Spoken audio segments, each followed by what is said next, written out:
Just 6 you can do it.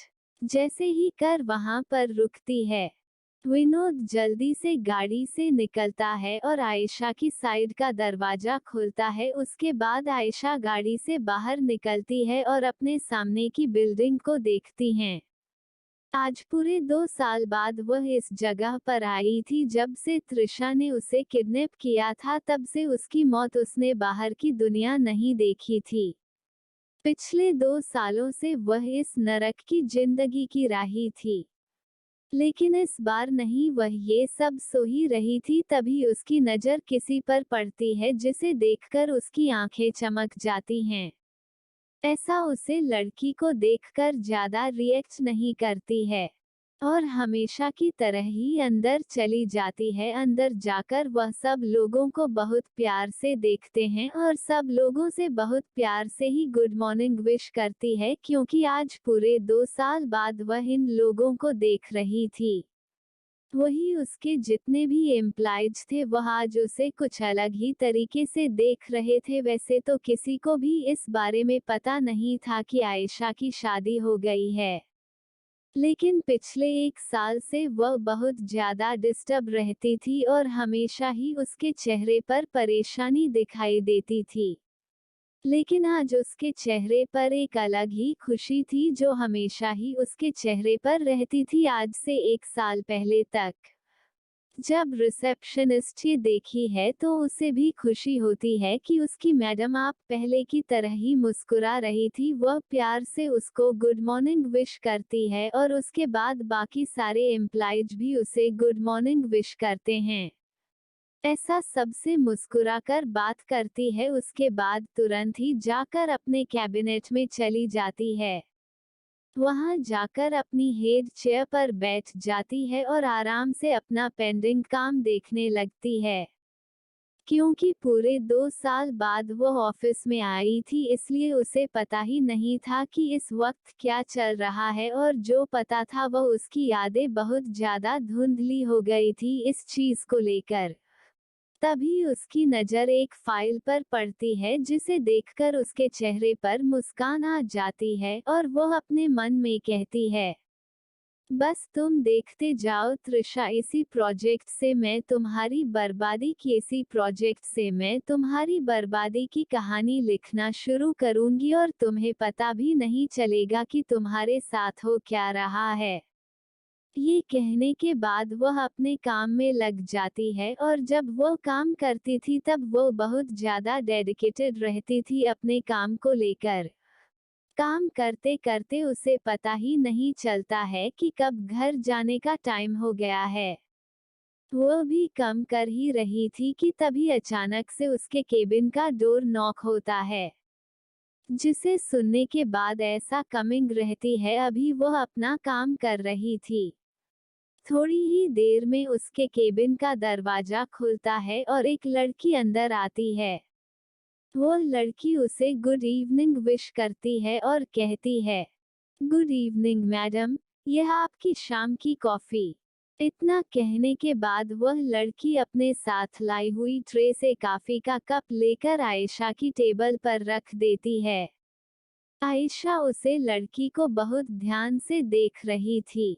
ये लड़की कोई और नहीं बल्कि रीमा राय थी, जो कि उसकी पर्सनल असिस्टेंट थी। जिस किसी और ने नहीं बल्कि तृषा ने ही उसको रिकमेंड किया था जब उसकी असिस्टेंट का एक्सीडेंट हो गया था और अर्जेंट में उसे नई असिस्टेंट की जरूरत थी।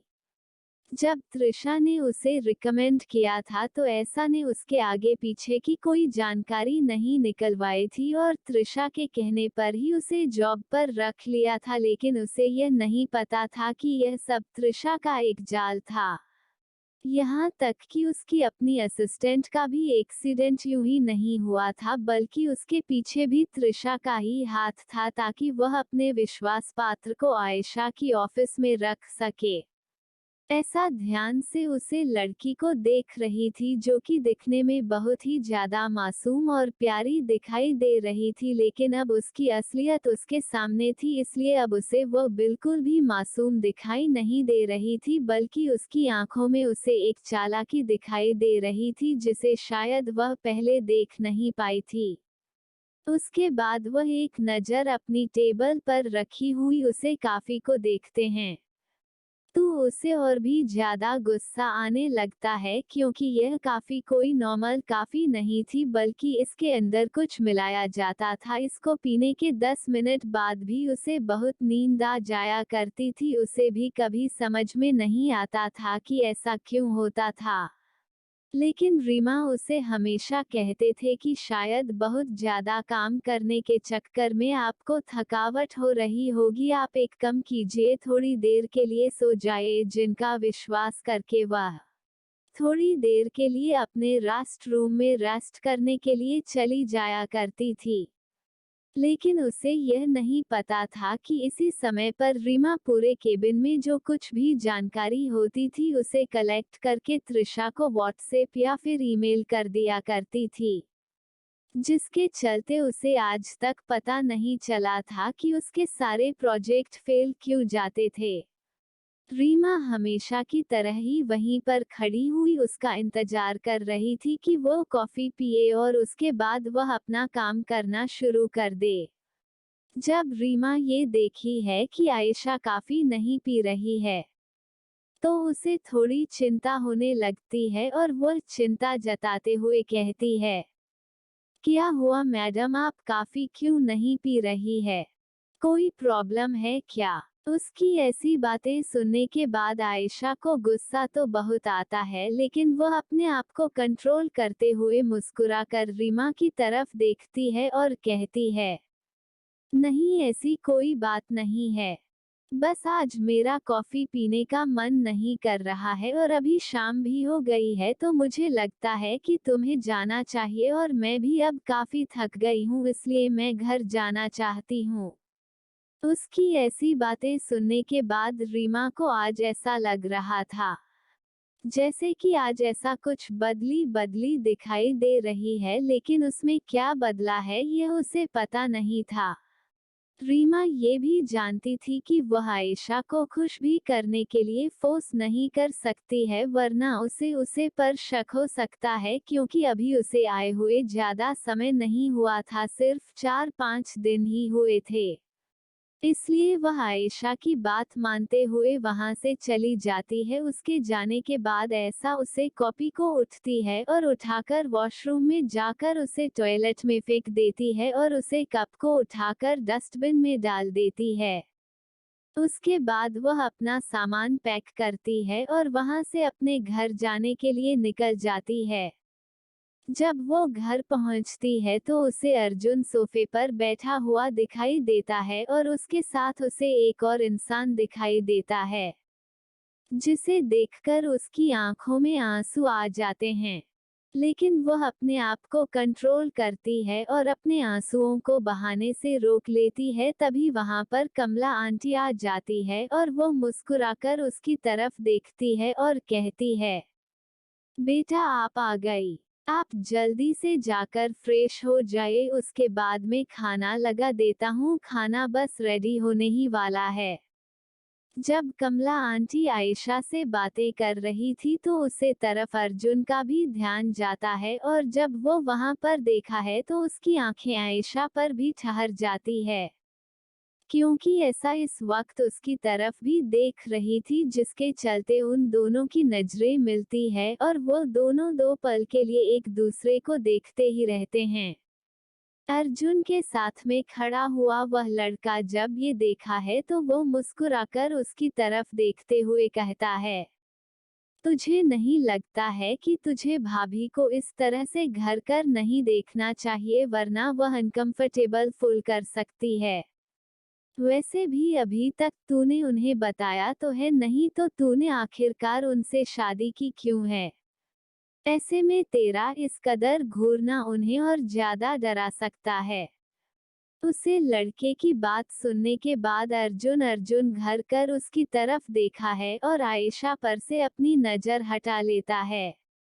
उसके बाद ऐसा जल्दी से अर्जुन से आंखें चुराते हुए अपने कमरे की तरफ चली जाती है और थोड़ी ही देर में कपड़े बदल कर वापस आ जाती है।